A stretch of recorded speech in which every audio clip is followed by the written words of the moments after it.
미국 워싱턴이 유례없는 불쾌감을 쏟아내며 노골적으로 당혹감을 드러내고 있는데 그 중심에 바로 우리 대한민국이 있다는 사실 알고 계십니까?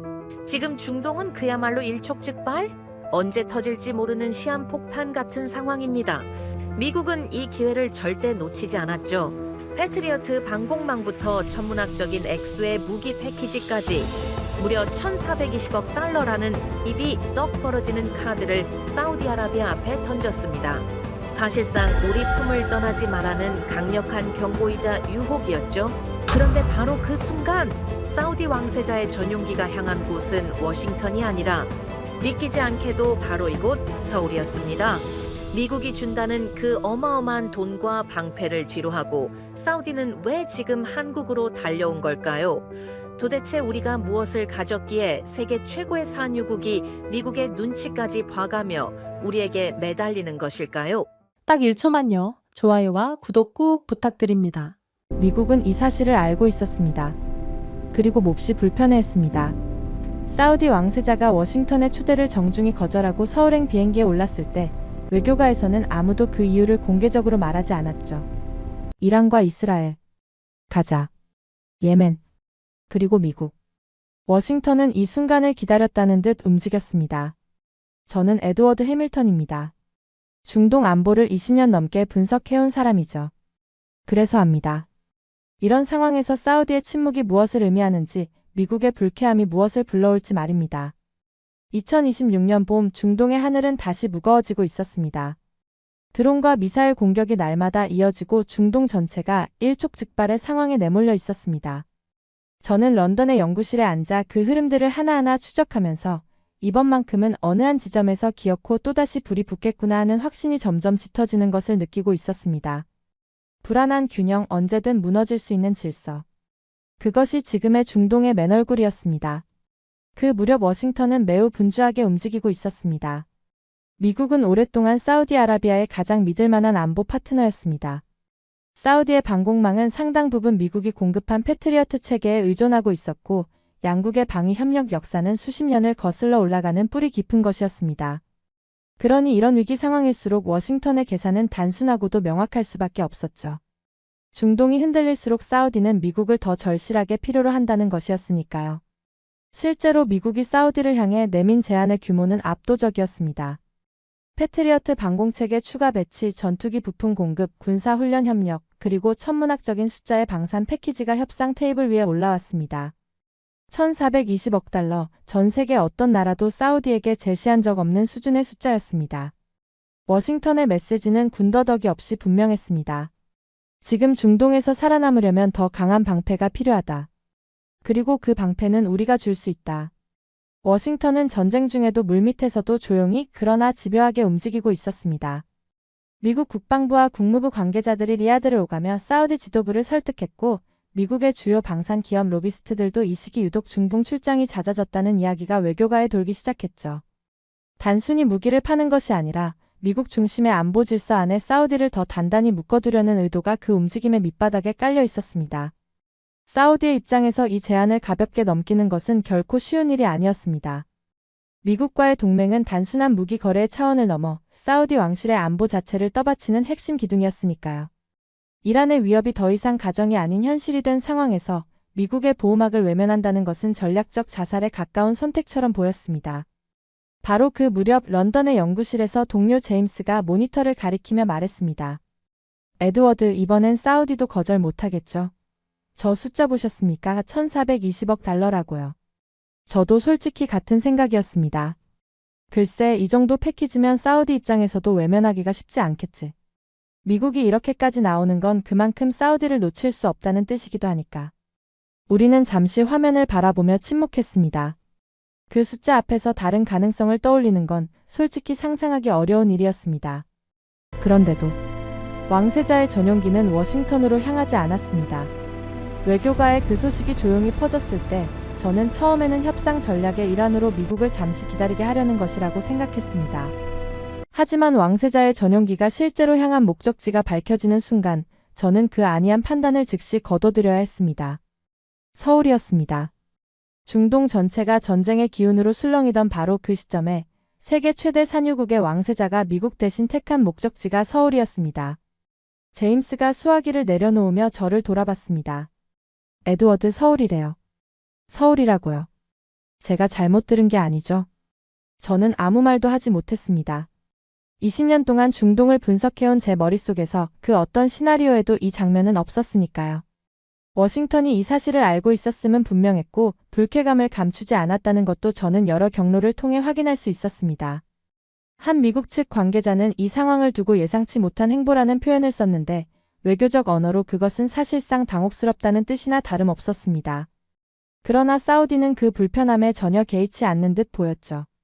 소식은 빠르게 번졌습니다. 브뤼셀의 안보연구소, 워싱턴의 싱크탱크, 도쿄와 베이징의 외교 채널에서도 같은 질문이 동시에 쏟아지기 시작했습니다. 한 독일 출신 분석가 동료는 저에게 짧은 메시지를 보내왔습니다. 에드워드, 이거 어떻게 해석해야 합니까? 중동 전문가로서 당신 의견이 듣고 싶어요. 저는 그 메시지를 한참 들여다봤습니다. 솔직히 말하면 그 순간 저도 확실한 답을 갖고 있지 않았습니다. 다만 한 가지만큼은 분명하게 느꼈습니다. 이것은 단순한 외교적 제스처가 아니라는 것을, 무언가를 찾고 있다는 신호라는 것을. 전 세계는 하나의 질문을 던졌습니다. 왜 지금 한국인가? 사우디 왕세자의 서울행위 외교가의 파문을 일으키는 동안 저는 한 발짝 뒤로 물러나 더 근본적인 질문을 붙잡고 있었습니다. 왜 한국인가? 라는 질문 이전에 먼저 풀어야 할 것이 있었습니다. 사우디가 지금 무엇을 두려워하고 있는가? 그리고 미국 앞에서 무엇을 망설이고 있는가? 그 끝이 왜 한국인가? 라는 질문이었습니다. 중동의 전쟁이 다시 불붙고 미국까지 직접 개입한 이 혼란 속에서 사우디아라비아를 움직이는 진짜 공포는 바깥의 총성이 아니었습니다. 포탄보다 더 무서운 것이 있었습니다. 석유가 끝나는 날이었습니다. 사우디는 세계에서 손꼽히는 부유한 나라입니다. 국부펀드 규모만 해도 수천억 달러에 달하고 석유 수출로 벌어들이는 수입은 상상을 초월하는 수준이죠. 그러나 그 풍요의 뿌리가 오직 하나라는 사실이 사우디 지도부를 오래전부터 잠 못 들게 해왔습니다. 국내 총생산의 절반 가까이가 석유와 가스에서 나오고 정부 재정의 대부분도 석유 수출에 의존하는 구조이니까요. 그 하나의 기둥이 흔들리는 순간 사우디라는 나라 전체가 함께 흔들릴 수밖에 없는 구조였습니다. 세계는 이미 변하고 있었습니다. 전기차 보급이 빠르게 확산되면서 석유 수요의 정점이 머지않았다는 전망이 속속 나오고 있었고 유럽과 미국을 중심으로 탄소 중립을 향한 압박도 갈수록 거세지고 있었습니다. 사우디 지도부가 이 흐름을 모를 리 없었습니다. 아니, 그들은 누구보다 정확하게 알고 있었습니다. 바로 그렇기 때문에 무함마드 빈 살만 왕세자가 주도한 이른바 비전 2030이 탄생한 것이었습니다. 비전 2030은 단순한 경제 개발 계획이 아니었습니다. 석유에 의존하는 나라를 관광, 첨단 기술, 제조업, 방산 산업이 살아 숨쉬는 다각화 국가로 탈바꿈시키겠다는 사우디 건국 이래 가장 야심찬 국가 전략이었습니다. 그 상징이 바로 네옴시티였습니다. 사우디 북서부 사막 위에 짓겠다는 이 초대형 미래 도시 프로젝트는 수천억 달러를 투입해 기존의 도시 개념 자체를 새로 쓰겠다는 선언이었습니다. 저는 런던에서 이 계획의 발표 자료를 처음 들여다봤을 때 솔직히 그 규모보다 그 절박함에 더 눈이 갔습니다. 이것은 단순히 멋진 도시를 짓겠다는 꿈이 아니라 석유 없이도 살아남을 나라를 만들겠다는 생존의 몸부림이었으니까요. 동료 제임스는 그 무렵 한 분석 보고서를 넘기며 말했습니다. 에드워드, 네옴시티 설계 보셨어요? 선 모양의 도시라는 발상 자체는 정말 창의적인데 과연 저걸 실제로 지을 수 있을까요? 저는 잠시 생각하다가 답했습니다. 그게 바로 핵심이야. 사우디는 돈이 없어서 못 짓는 게 아니거든. 문제는 그 돈을 실물로 바꿔줄 실행 능력이 있느냐 없느냐지. 제임스는 고개를 끄덕이면서도 뭔가 석연치 않은 표정을 지었습니다. 그 실행 능력을 가진 나라가 한국이라는 겁니까? 저는 그 질문에 바로 답하지 않았습니다. 그때까지만 해도 저 자신도 완전히 확신하지 못하고 있었으니까요. 그런데 바로 그 시점에 중동의 하늘에서 예상치 못한 일이 벌어졌습니다. 이란이 발사한 탄도미사일이 아랍에미리트 영공을 향해 날아들던 그 밤, 외교가에서는 충격적인 이야기가 조용히 퍼지기 시작했습니다. 그 미사일들을 공중에서 격추한 것이 미국 패트리어트도 유럽제 방공 체계도 아니었다는 것이었습니다. 한국이 만든 천궁2였다는 겁니다. 요격률이 96%에 달했다는 이야기가 외교가 안에서 빠르게 번졌고 저도 그 무렵 여러 경로를 통해 같은 내용을 접했습니다. 공식적으로 확인된 수치는 아니었습니다. 그러나 중동 방공 전문가들 사이에서 그 이야기는 이미 사실처럼 받아들여지고 있었습니다. 에드워드 천궁 이야기 들으셨습니까? 며칠 뒤 제임스가 다급하게 전화를 걸어왔습니다. 들었어. 아직 공식 확인은 안 됐지만 현장에서 나오는 이야기들이 심상치 않더군. 그뿐이 아닙니다. 아랍에미리트가 한국에 수송기를 직접 보냈다는 이야기까지 돌고 있어요. 원유 수업들까지 제안했다고요. 저는 잠시 말을 잃었습니다. 수송기를 직접 보낸다는 것은 단순한 무기 구매 요청이 아니었습니다. 그것은 지금 당장 필요하다는 뜻이었습니다. 전쟁이 벌어지는 바로 그 현장에서 중동의 부국들이 한국 방공 체계를 그토록 절박하게 원하고 있다는 신호였습니다. 그리고 그 신호는 사우디도 놓치지 않았을 것이었습니다. 사우디가 방산 분야에서 추진해온 현지화 정책도 이 흐름과 맞닿아 있었습니다. 단순히 외국 무기를 사들이는 것을 넘어 자국 내에서 무기를 연구하고 생산하고 유지할 수 있는 방산 생태계를 만들겠다는 목표였습니다. 실제로 사우디는 한국과 약 32억 달러 규모의 천궁2 계약을 체결하면서 단순 구매를 넘어 공동 연구개발과 생산 협력 구조를 함께 요구했습니다. 무기를 사는 것이 아니라 무기를 만드는 능력을 함께 키우겠다는 뜻이었죠. 그러나 방산 산업이란 하루아침에 만들어지는 것이 아니었습니다. 수십 년의 기술 축적과 수없이 많은 실패와 수정의 과정을 거쳐야만 비로소 뿌리를 내리는 것이기 때문입니다. 그래서 사우디 지도부는 조용히 주변을 둘러보기 시작했습니다. 전쟁의 폐허에서 시작해 산업 강국이 된 나라, 아무것도 없는 상태에서 세계가 인정하는 제조업과 기술을 일궈낸 나라, 방산 체계를 실전에서 증명하고 그 경험을 고스란히 간직하고 있는 나라를 찾기 시작한 것입니다. 사우디가 두려워한 건 이란의 미사일도 후티의 드론도 아니었습니다. 석유가 사라진 뒤 아무것도 남지 않는 나라가 되는 것, 그것이 사우디의 가장 깊은 공포였습니다. 그리고 그 공포를 정면으로 마주한 사람들이 마침내 하나의 이름에 시선을 고정시키기 시작했습니다. 한국이었습니다.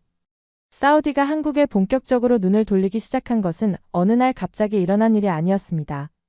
물밑에서 조용히 그러나 분명하게 쌓여온 협력의 역사가 있었고, 저는 그 흔적들을 하나씩 따라가면서 이 관계가 단순한 외교적 친밀감이 아니라 수십 년에 걸쳐 검증된 신뢰 위에 서 있다는 사실을 깨닫기 시작했습니다. 그 역사는 생각보다 훨씬 오래됐습니다. 한국 건설사들이 처음 사우디 땅을 밟은 것은 1970년대였습니다. 당시 사우디는 석유 파동으로 벌어들인 오일머니를 쏟아부으며 도로, 항만, 발전소 같은 기반 시설을 급속도로 짓고 있었고 미국과 유럽 건설사들이 시장을 선점하고 있던 그 무대에 한국 건설사들이 뛰어들었습니다. 처음에는 아무도 주목하지 않던 후발주자였습니다. 그러나 한국 기업들은 불볕더위의 사막에서 납기를 지키고 약속을 완수하며 하나씩 신뢰를 쌓아갔습니다. 그 후 지금까지 한국 건설사들이 사우디에서 수주한 공사 누적 금액은 1,600억 달러를 훌쩍 넘습니다. 반세기 넘게 사막에서 쌓아온 현장의 신뢰였습니다. 그리고 그 신뢰는 현재 진행형이었습니다. 바로 그 결과는 삼성물산이 시공한 리야드 메트로였죠. 사우디 역사상 최초의 도시 대중교통 시스템이었고 총 연장 176km, 세계 최대 규모의 도시 인프라 프로젝트 중 하나였습니다. 삼성물산은 이 가운데 3개 노선, 총 70km 구간과 29개 역사를 직접 시공했습니다. 단순히 공사를 완수한 것이 아니었습니다. 공사 과정에서 터널 굴착기 2대를 동원해 1일 굴착 길이 3개 기록을 달성했고 전 노선에 무인 운전 시스템을 도입했습니다. 리야드의 심장부를 가로지르는 이 철도는 사우디 국왕이 직접 개통을 선언할 만큼 국가적 상징이었고 사우디 비전 2030의 핵심 인프라를 한국이 완성한 것이었습니다. 네옴시티 참여도 빼놓을 수 없었습니다. 삼성물산과 현대건설은 컨소시엄을 구성해 사우디가 꿈꾸는 미래 도시 더 라인의 지하 터널 공사를 수주했습니다. 무함마드 빈 살만 왕세자가 직접 한국을 방문해 이재용 삼성전자 회장 등 국내 대기업 총수들을 만나며 협력을 논의했고 사우디가 꿈꾸는 미래 도시의 지하 기반을 한국 기업이 직접 하고 있었던 겁니다. 제임스는 이 대목에서 날카로운 말을 했습니다. 에드워드 왕세자가 굳이 서울까지 직접 가서 기업 총수들을 만났다는 건 단순한 외교 의뢰가 아니라는 뜻 아닙니까? 사우디 입장에서 한국은 이미 오래전부터 검증된 파트너였던 거죠. 저는 그 말에 고개를 끄덕일 수밖에 없었습니다. 방산 협력이 본격화되기 전부터 사우디의 땅과 도심과 하늘 아래에는 이미 한국의 흔적이 깊이 박혀 있었으니까요. 천궁2 계약도 이 맥락에서 봐야 비로소 온전히 이해가 됐습니다. 약 32억 달러 규모의 이 계약은 단순히 미사일 몇 기를 사는 거래가 아니었습니다. 사우디는 완제품 납품으로 만족하지 않고 공동 연구개발, 현지 생산 협력, 기술 이전까지 요구했습니다. 미국과 유럽 방산 기업들이 기술 이전 앞에서 문을 굳게 닫아 걸던 것과는 전혀 다른 요구였습니다. 한국은 그 요구를 받아들였고 이후 양국은 방산 공동위원회와 실무 그룹을 구성했으며 정부 차원의 품질 보증 협정까지 체결하며 관계의 깊이를 더해갔습니다. 무기를 사고 파는 관계가 아니라 무기를 만드는 능력과 체계를 함께 키우는 구조로 전환된 것이었습니다. 그 무렵 두 가지 일이 동시에 일어났습니다. 하나는 저희 연구소가 한국국방연구원과 공동 세미나를 추진하고 있었다는 것이었고, 다른 하나는 제가 오랫동안 자문 관계를 유지해온 사우디 측 인사에게서 짧은 연락이 온 것이었습니다. 에드워드, 당신이 직접 한국을 보고 판단해 주기를 바랍니다. 우리가 무엇을 보고 있는지 당신의 눈으로 확인해 주십시오. 공식적인 요청도 공개적인 의뢰도 아니었습니다. 그러나 그 짧은 메시지 한 줄이 저를 서울행 비행기에 올라타게 만들었습니다. 인천공항에 내려 서울 도심으로 들어서는 순간부터 저는 이미 무언가 달라진 느낌을 받기 시작했습니다. 깔끔하게 정비된 도로와 빠르게 움직이는 물류, 도심 곳곳에 세워진 첨단 산업단지의 풍경은 이 나라가 그냥 만들어진 나라가 아니라는 사실을 말해주고 있었습니다. 무언가를 끊임없이 짓고 바꾸고 완성해가는 나라의 공기가 느껴졌습니다. 서울에서 만난 한국 측 연구기관의 김 박사라는 이런 말을 했습니다. 사우디 왕세자가 한국에 보러 오는 게 처음이 아닙니다. 다만 이번엔 그 시선이 달라졌어요. 무기나 건물을 사러 온 게 아니라 나라를 바꾸는 방법을 배우러 온 겁니다. 저는 그 말을 수첩에 받아 적었습니다. 나라를 바꾸는 방법. 사우디가 한국에서 찾고 있는 것이 바로 그것이라면 이 이야기는 단순한 방산 협력이나 건설 수주의 이야기가 아니었습니다. 저를 안내해준 코디네이터가 차 안에서 한 가지 이야기를 해줬습니다. 사우디 왕세자가 평택 공장을 둘러보고 나서 수행원들에게 말했다는 이야기가 있습니다. 한국은 계획을 세우면 실제로 짓는 나라라고 했다더군요. 저는 그 말을 들으며 잠시 생각에 잠겼습니다. 계획을 세우면 실제로 짓는 나라. 네옴시티를 구상하면서 그 실현 가능성을 끊임없이 의심받아온 사우디 입장에서 그 말이 얼마나 깊이 박혔을지는 굳이 설명이 필요 없었습니다. 한국이라는 나라가 사우디에게 어떤 의미인지 저는 서울에 발을 내딛는 그 순간부터 조금씩 이해하기 시작하고 있었습니다. 그리고 그 이해는 평택의 거대한 공장 앞에서 전혀 다른 차원으로 깊어지게 되죠. 평택에 도착한 것은 이른 아침이었습니다. 서울에서 차로 1시간 남짓 달려 도착한 그곳에는 제가 런던에서 상상하던 것과는 전혀 다른 풍경이 펼쳐져 있었습니다. 공장이라는 단어로는 도저히 설명이 되지 않는 규모였습니다. 지평선까지 이어지는 거대한 건물들, 쉴 새 없이 움직이는 중장비와 차량들, 그리고 그 모든 것을 둘러싼 팽팽한 긴장감. 이곳은 단순히 반도체를 만드는 공장이 아니라 하나의 도시였습니다. 저는 이 시설이 세계 최대 규모의 반도체 생산기지 중 하나라는 사실을 물론 알고 있었습니다. 그러나 실제로 눈앞에 서고 나서야 비로소 그 의미가 실감됐습니다. 수십만 평의 부지 위에 초정밀 제조 라인이 층층이 쌓여 있고 그것을 뒷받침하는 전력 인프라와 협력업체 생태계가 주변을 빽빽이 채우고 있었습니다. 저는 그 규모 앞에서 잠시 말을 잃었습니다. 중동 에너지 인프라를 수십 년 분석해온 저조차 이렇게 느꼈다면 사우디 왕세자는 어떤 감정을 받았을지 자연스럽게 짐작이 갔습니다. 한국 측 안내를 맡은 박 과장이 담담하게 설명을 이어갔습니다. 이 시설이 본격 가동에 들어가기까지 걸린 기간은 착공부터 약 4년 정도입니다. 미국이나 유럽에서 비슷한 규모의 첨단 제조 시설을 짓는다면 2배 이상의 시간이 걸리는 게 보통이죠. 저는 그 숫자를 듣고 잠시 멈칫했습니다. 4년. 그 시간 안에 이 모든 것을 완성했다는 것이었습니다. 미국에서 첨단 반도체 공장을 짓는데 오랜 시간이 걸리는 이유는 기술이 없어서가 아닙니다. 환경 규제, 노동 계약, 인허가 절차, 공급망 조율, 지역 갈등 같은 수십 가지 요소들이 서로 얽히고 지연되기 때문입니다. 반면 한국은 달랐습니다. 국가가 전략적으로 결정을 내리면 전력 공급부터 협력업체 입주, 인력 수급까지 한 덩어리처럼 움직이는 체계가 작동하기 시작합니다. 설계와 시공이 동시에 진행되고 문제가 생기면 현장에서 바로 해결하며 완공 기한을 단 한 번도 협상의 대상으로 여기지 않는 문화. 그것이 이 공장이 그 시간 안에 완성될 수 있었던 진짜 이유였습니다. 저는 박 과장에게 물었습니다. 이 체계가 만들어지기까지 얼마나 걸린 겁니까? 이런 방식이 처음부터 있었던 건 아닐 텐데요. 그는 잠시 생각하다가 답했습니다. 처음부터 있었던 건 아닙니다. 수십 년 동안 실패하고 고치고 다시 짓는 과정을 반복하면서 만들어진 거죠. 한국이 지금 이렇게 빠른 건 사실 그 시간들이 다 쌓인 겁니다. 저는 그 말이 단순한 겸손이 아니라는 것을 알았습니다. 이것은 돈으로 살 수 없는 것이었습니다. 사우디 왕세자가 이 현장을 방문했을 때 무엇을 봤을지 저는 그 자리에 서서 처음으로 생생하게 상상할 수 있었습니다. 왕세자의 시선이 멈췄을 지점은 아마 미세공정의 정밀도나 장비의 사양이 아니었을 겁니다. 이 거대한 시스템 전체가 정해진 기간 안에 실물로 완성됐다는 사실, 그리고 그 완성 능력이 단 한 번의 프로젝트가 아니라 이 나라 전체에 체화된 역량이라는 사실이었을 겁니다. 도시를 설계하는 것과 도시를 실제로 세우는 것 사이의 거리를 이 공장 앞에서 사우디 왕세자는 아마 처음으로 실체감 있게 느꼈을 겁니다. 박 과장이 한 가지 더 덧붙였습니다. 왕세자께서 공장을 둘러보시면서 공정 일정표를 유독 오래 들여다보셨다고 들었습니다. 기술 설명보다 언제 시작해서 언제 끝났는지를 더 꼼꼼히 확인하셨다고요.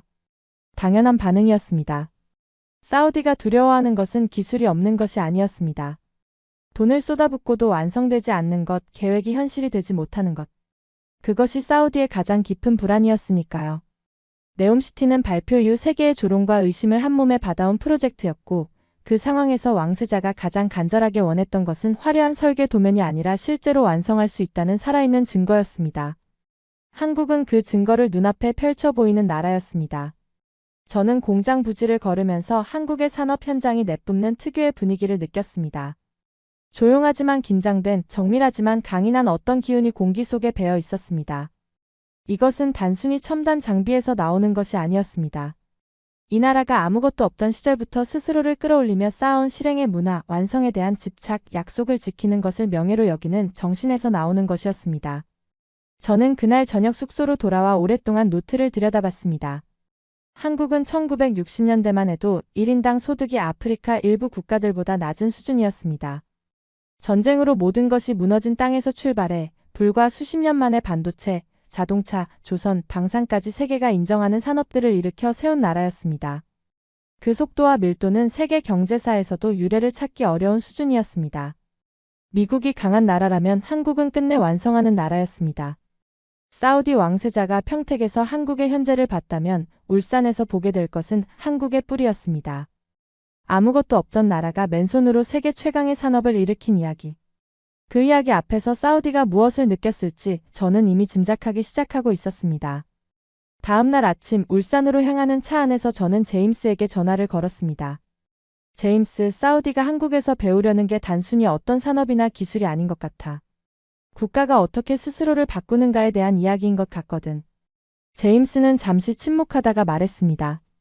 한국 산업화가 어디서 시작됐는지를 보면 사우디가 왜 그것을 배우고 싶어 하는지가 더 선명해질 겁니다. 저는 전화를 끊고 창밖으로 흘러가는 풍경을 바라봤습니다. 울산으로 가는 길은 평택과는 분위기가 달랐습니다. 평택이 미래를 향해 뻗어나가는 느낌이었다면 울산으로 접어드는 도로는 무언가 오래되고 깊은 것이 기다리고 있다는 느낌을 줬습니다. 동구 방어진 쪽으로 차가 들어서자 멀리 바다 위로 거대한 선체들의 윤곽이 하나둘 모습을 드러내기 시작했고 저는 그 풍경 앞에서 자신도 모르게 등을 세우게 됐습니다. HD 현대중공업 울산 조선소였습니다. 부지 면적만 약 500만 제곱미터, 세계 최대 규모의 단일 조선소 중 하나입니다. 도크 안에는 건조 중인 선박들이 층층이 들어차 있었고 쇳내와 용접 불꽃이 뒤섞인 공기가 항구 전체를 감싸고 있었습니다. 저는 그 풍경 앞에서 평택과는 전혀 다른 감정을 느꼈습니다. 평택이 정밀하고 조용한 강인함이었다면 울산은 날 것 그대로의 힘이었습니다. 이곳은 한국 산업화의 심장 같은 곳이었습니다. 안내를 맡은 이 부장이 도크를 바라보며 말했습니다. 이 조선소가 처음 세워진 건 1972년입니다. 그때 이 땅에는 아무것도 없었습니다. 말 그대로 허허벌판이었어요. 저는 그 말을 들으며 주변을 다시 둘러봤습니다. 지금 눈앞에 보이는 이 거대한 시설이 불과 50여 년 전에는 아무것도 없던 벌판이었다는 사실이 좀처럼 실감되지 않았습니다. 이 조선소를 세운 인물은 정주영이었습니다. 그 이름은 한국 현대산업사에서 전설과 같은 위치를 차지하고 있는 인물입니다.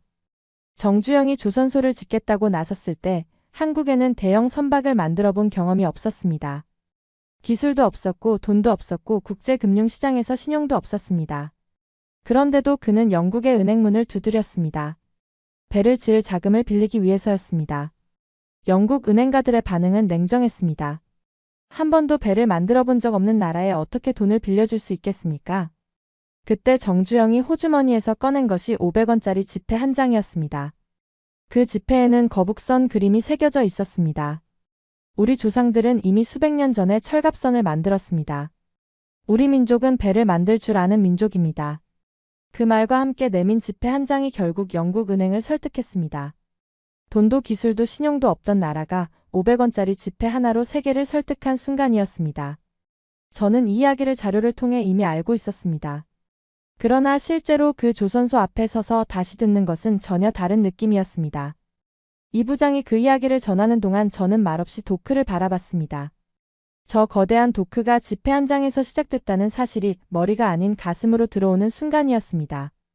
한국은 그 이후 어떻게 됐습니까? 세계 조선 시장에서 한국의 점유율은 세계 최고 수준에 올라섰습니다. 초대형 유조선, 액화천 연가스 운반선, 컨테이너선. 세계 바다를 오가는 거대한 선박들 가운데 상당수가 바로 이 울산에서 만들어진 것들입니다. 아무것도 없던 나라가 세계에서 가장 복잡하고 거대한 산업 중 하나를 반세기 만에 석권한 것이었습니다. 이것은 기적이라는 말로도 모자라는 일이었습니다. 이 부장이 조용히 말을 이었습니다. 여기서 일했던 분들은 대부분 고향을 떠나 이 낯선 항구 도시로 왔던 사람들입니다. 배운 것도 없고 가진 것도 없었지만 이 나라를 먹여 살리겠다는 생각 하나로 버텼던 분들이죠. 그분들이 없었다면 이 조선소도 없었습니다. 저는 그 말을 들으며 잠시 눈을 감았습니다. 그 시절 새벽 도크로 향하던 사람들의 모습이 눈앞에 그려지는 것 같았습니다.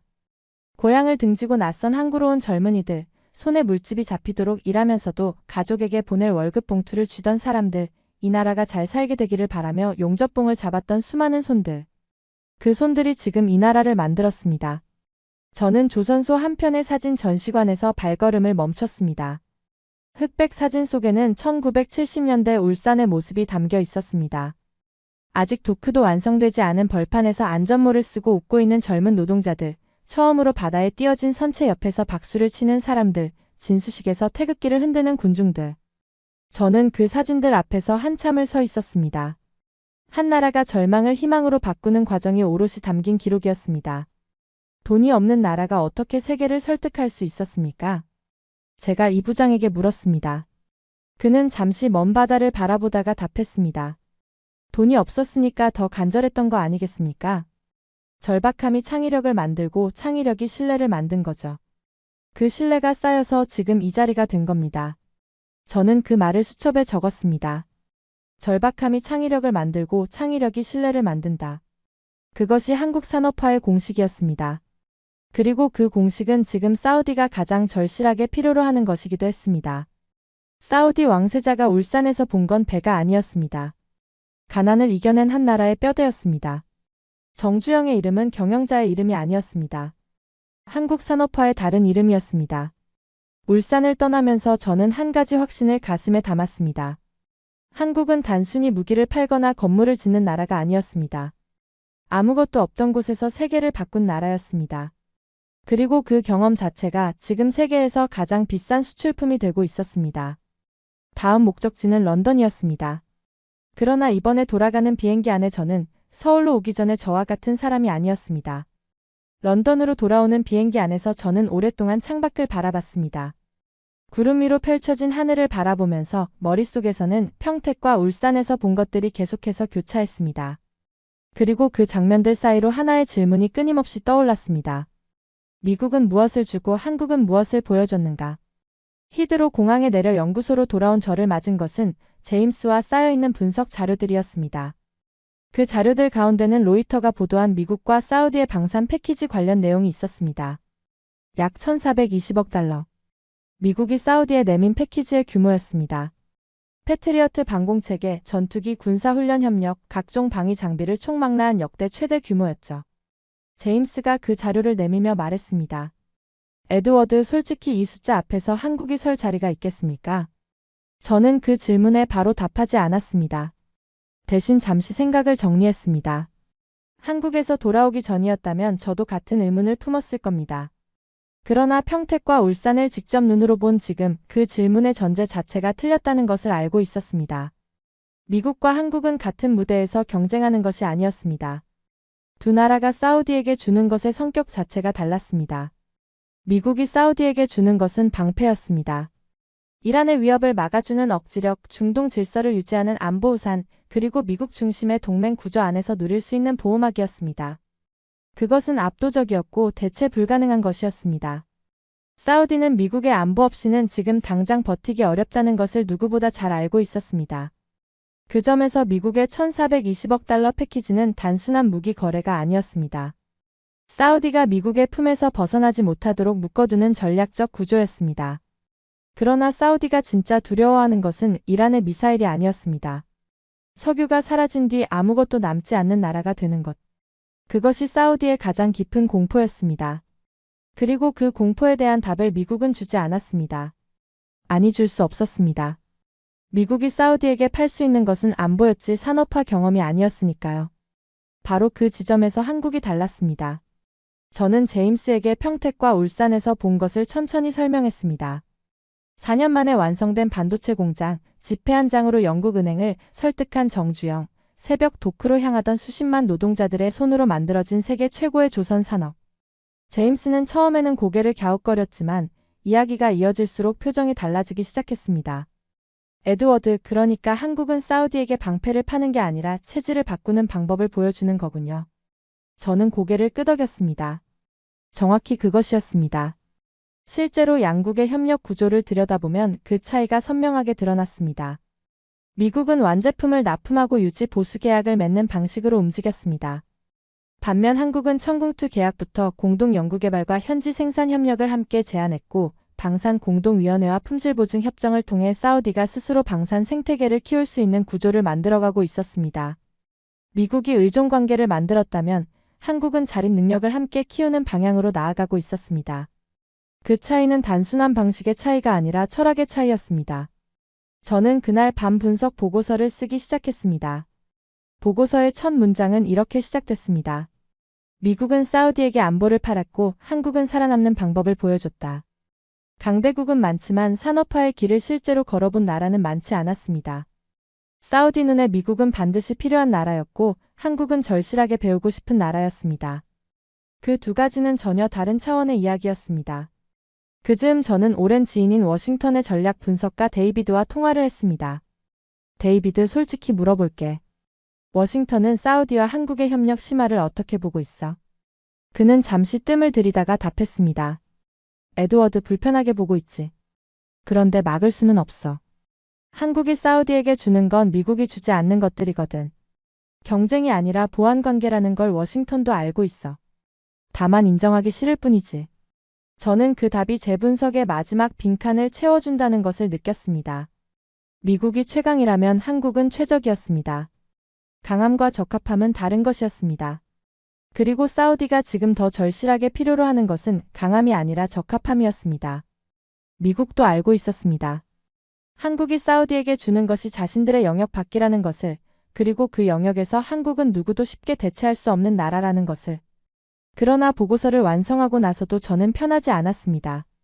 분석이 맞더라도 현실에서 그것이 정말로 작동할 수 있을지는 또 다른 문제였습니다. 사우디가 정말로 미국의 불쾌함을 감수하면서까지 한국과의 협력을 더 깊은 곳까지 밀어붙일 것인가? 그 질문 앞에서 저는 솔직히 확신을 가질 수 없었습니다. 그리고 바로 그 불확실함이 다음 질문을 불러왔습니다. 보고서를 완성한 다음 날 아침, 저는 연구소에 출근하자마자 이메일 한 통을 받았습니다. 발신인은 제가 오랫동안 교류해온 브뤼셀의 방산 분석가 앙드레였습니다. 제목은 간단했습니다. 에드워드, 당신 분석 맞는 것 같긴 한데 현실은 다를 수 있어. 저는 그 메시지를 읽으면서 등줄기가 서늘해지는 느낌을 받았습니다.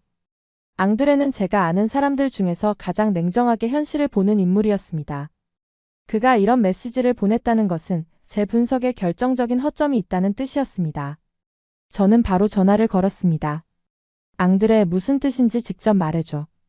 그는 잠시도 망설이지 않았습니다. 에드워드, 당신이 평택이랑 울산에서 본 것들 나도 이해해. 한국이 인상적인 나라라는 건 맞아. 그런데 말이야, 사우디 입장에서 생각해봐. 지금 중동에서 전쟁이 벌어지고 있고 미국이 이란 수장까지 직접 제거하는 상황이잖아. 이 판에서 사우디가 미국 눈치를 안 보고 움직일 수 있을 것 같아. 저는 그 말에 아무런 반박도 하지 못했습니다. 앙드레의 말은 냉혹한 현실을 정확하게 짚고 있었습니다. 미국은 이 시기에 중동에서 단순한 안보 파트너가 아니었습니다. 전쟁을 직접 수행하는 당사자였습니다. 이란 핵 문제, 가자 분쟁, 예멘 전선, 그리고 홍해 항로 불안까지. 중동의 모든 불씨가 동시에 타오르는 상황에서 미국의 군사적 존재감은 그 어느 때보다 압도적이었습니다. 그 판에서 사우디가 워싱턴의 심기를 건드리는 선택을 계속 밀어붙일 수 있겠느냐는 질문은 단순한 외교적 수사가 아니었습니다. 사우디 왕실의 생존과 직결된 문제였습니다. 저는 그날 오후 숫자들을 다시 들여다봤습니다. 미국과 사우디의 방산 협력 규모 약 1,420억 달러. 한국과 사우디의 방산 협력 규모 청궁2 계약을 포함해 수십억 달러 수준. 두 숫자를 같은 화면에 놓는 순간 저는 제 분석의 낙관이 얼마나 위태로운 것인지를 직면해야 했습니다. 규모만 놓고 보면 비교 자체가 성립하지 않는 격차였습니다. 그리고 그 격차는 단순히 돈의 문제가 아니었습니다. 수십 년에 걸쳐 구축된 미국 사우디 동맹의 무게였습니다. 제임스가 그날 저녁 저의 표정을 보며 말했습니다. 에드워드, 어제랑 표정이 다르네요. 무슨 일 있습니까? 저는 솔직하게 털어놨습니다. 앙드레한테 연락이 왔어. 내 분석이 이상주의적이라는 거야. 현실에서 사우디는 결국 미국을 선택할 수밖에 없다고. 제임스는 잠시 침묵하다가 조심스럽게 말했습니다. 솔직히 말씀드리면 저도 비슷한 생각을 하고 있었습니다. 한국이 매력적인 파트너라는 건 맞지만 미국이 저 규모를 들고 나오는 상황에서 사우디가 그걸 외면하는 건 현실적으로 어렵지 않겠습니까? 그 말이 저의 불안을 더 선명하게 만들었습니다. 저는 며칠 동안 이 문제를 붙잡고 씨름했습니다. 사우디는 이미 미국과 수십 년을 함께해온 나라였습니다. 방공망의 뼈대는 미국 체계로 구축돼 있었고 군사훈련과 정보협력의 중심도 워싱턴이었습니다. 워싱턴의 압박은 단순히 방산 거래에 그치지 않았습니다.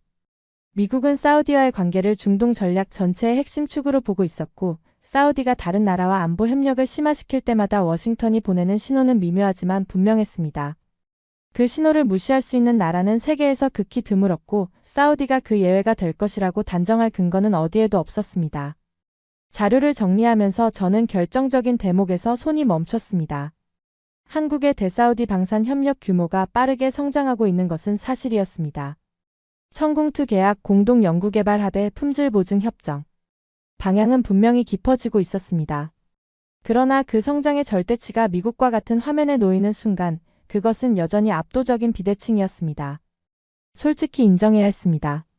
한국은 매력적이었습니다. 그러나 미국은 아직 무서웠습니다. 여기까지는 사실 모두가 예상했던 결론이었습니다. 그래도 마지막에는 미국이라고. 그런데 바로 그 순간 사우디의 계산법이 예상과 전혀 다른 방향으로 움직이기 시작했습니다. 저는 다시 처음으로 돌아가 생각했습니다. 사우디가 진짜 원하는 것이 무엇인지 그것부터 다시 물어야 했습니다. 안보인가? 아니면 산업화 경험인가? 이 두 가지 가운데 어느 쪽을 미국과 한국이 각각 더 잘 줄 수 있는지를 냉정하게 따지면 사우디의 선택 방향이 보일 것이었습니다. 그 즈음 앙드레가 다시 연락을 해왔습니다. 에드워드, 나도 확신이 없어. 이 상황이 워낙 전례가 없는 거라서. 저는 그 말에 오히려 안도감을 느꼈습니다. 확신이 없다는 것이 지금 가장 정직한 대답이었으니까요. 앙드레, 한 가지만큼은 확실해. 사우디가 미국과의 관계를 끊을 생각이 없다는 것. 그러면서도 한국을 점점 더 깊이 끌어안으려 한다는 것. 이 두 가지가 동시에 사실이라면 결국 사우디가 그리는 그림은 미국과 한국이 서로 다른 역할을 맡는 구조라는 거야. 앙드레가 천천히 말했습니다. 그렇다면 이제 남은 질문은 하나네. 사우디가 실제로 그 구조를 완성시킬 의지와 능력이 있느냐는 거잖아. 저는 전화를 끊으며 중얼거렸습니다. 바로 그것이었습니다. 그리고 그 질문의 답이 이 이야기의 마지막 장에서 기다리고 있었습니다. 저는 그날 밤 늦게까지 자료를 들여다보다 창밖으로 런던의 야경을 바라봤습니다. 저 멀리 불빛들이 켜진 도시를 보면서 저는 수십 년 전 이 도시의 한 은행에서 정주영이 500원짜리 지폐를 꺼냈을 장면을 다시 떠올렸습니다. 그때도 아마 모두가 고개를 저었을 겁니다. 기술도 신용도 돈도 없는 나라가 세계 최대 산업 중 하나를 일구겠다고 했을 때 말입니다. 그러나 한국은 해냈습니다. 한국과 사우디 사이에서 조용히 진행되던 협력의 윤곽이 예상보다 훨씬 구체적이고 깊다는 사실이 곧 드러났죠. 공식 발표가 아니었습니다. 외교 채널을 통해 조각조각 전해지는 정보들을 모아보니 그림이 점점 선명해지기 시작했습니다. 핵심은 이것이었습니다. 사우디는 한국과의 방산 협력을 단순한 무기 구매 계약이 아닌 제도적 파트너십으로 격상시키고 있었습니다. 공동 연구개발 구조, 현지 생산 협력 체계, 그리고 정부 간 품질 보증 협정이 차례로 자리를 잡아가고 있었습니다. 이것은 몇 년 사이에 갑자기 만들어진 것이 아니었습니다.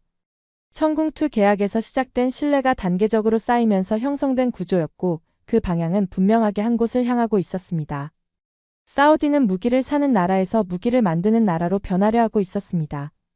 저는 그 흐름을 정리하면서 한 가지 사실에 눈이 멈췄습니다. 사우디가 한국에게 요구한 것의 본질이 처음부터 무기 그 자체가 아니었다는 점이었습니다. 완제품을 납품받는 것으로는 사우디가 원하는 것을 얻을 수 없었습니다. 사우디가 원했던 것은 무기를 만드는 체계, 그 체계를 운영하는 인력, 그리고 그 모든 것을 자국 땅 위에서 직접 키워내는 능력이었습니다. 그 요구에 한국은 응했습니다. 다른 나라들이 주저하거나 거절했던 바로 그 요구에 지난 10여 년 사이 한국의 중동 방산 수출이 거의 10배 가까이 증가했다는 사실이 그 결과를 숫자로 증명하고 있었습니다. 납기를 지키고 약속을 완수하고 함께 만드는 방향으로 문을 여는 나라. 그 신뢰가 수십 년에 걸쳐 쌓인 결과였습니다. 그리고 그 신뢰는 청궁2가 중동의 하늘에서 실제로 작동하는 순간 아무도 부정할 수 없는 실물 증거가 됐습니다. 제임스가 최종 분석 보고서를 함께 검토하면서 말했습니다. 에드워드, 이걸 보면서 드는 생각이 있는데요. 사우디가 한국에서 산 건 결국 무기가 아니라 한국이 버텨온 시간인 것 같습니다. 저는 그 말에 잠시 멈췄습니다. 한국이 버텨온 시간. 그 표현이 정확했습니다. 전쟁 폐허에서 시작해 반도체, 조선, 방산까지 일군 나라. 그 과정에서 수없이 실패하고 고치고 다시 일어서며 쌓아온 경험의 총합이 지금의 한국이었습니다. 사우디가 그 경험을 사려 한다는 것은 사우디 스스로가 지금 똑같은 출발점 앞에 서 있다는 것을 인정하는 것이었습니다. 석유 이후의 세계, 아무것도 보장되지 않는 미래 앞에서 사우디는 가장 험한 길을 직접 걸어본 나라를 찾고 있었던 겁니다. 사우디가 미국과도 거래하겠다는 것은 달라지지 않았습니다. 안보는 미국에게 사고 체질을 바꾸는 방법은 한국에게 배우는 것. 그것이 사우디가 설계하고 있는 구조였습니다. 그 구조 안에서 한국의 위치는 미국의 대안이 아니었습니다. 미국이 줄 수 없는 것을 주는 나라였습니다. 그것이 이야기에서 가장 중요한 결론이었습니다. 저는 그날 저녁 오랫동안 지난 몇 달을 돌아봤습니다. 처음 사우디 왕세자의 서울행 소식을 들었을 때 저는 그것을 단순한 외교 일정 정도로 여겼습니다. 그 확신이 무너지기 시작한 것은 평택의 반도체 공장 앞에 섰을 때였습니다. 완성하는 나라. 아무것도 없던 곳에서 시작해 끝까지 완성해내는 나라. 그것이 사우디가 한국에서 본 것이었고 제가 한국에서 본 것이기도 했습니다. 울산에서 이 부장이 했던 말이 다시 떠올랐습니다.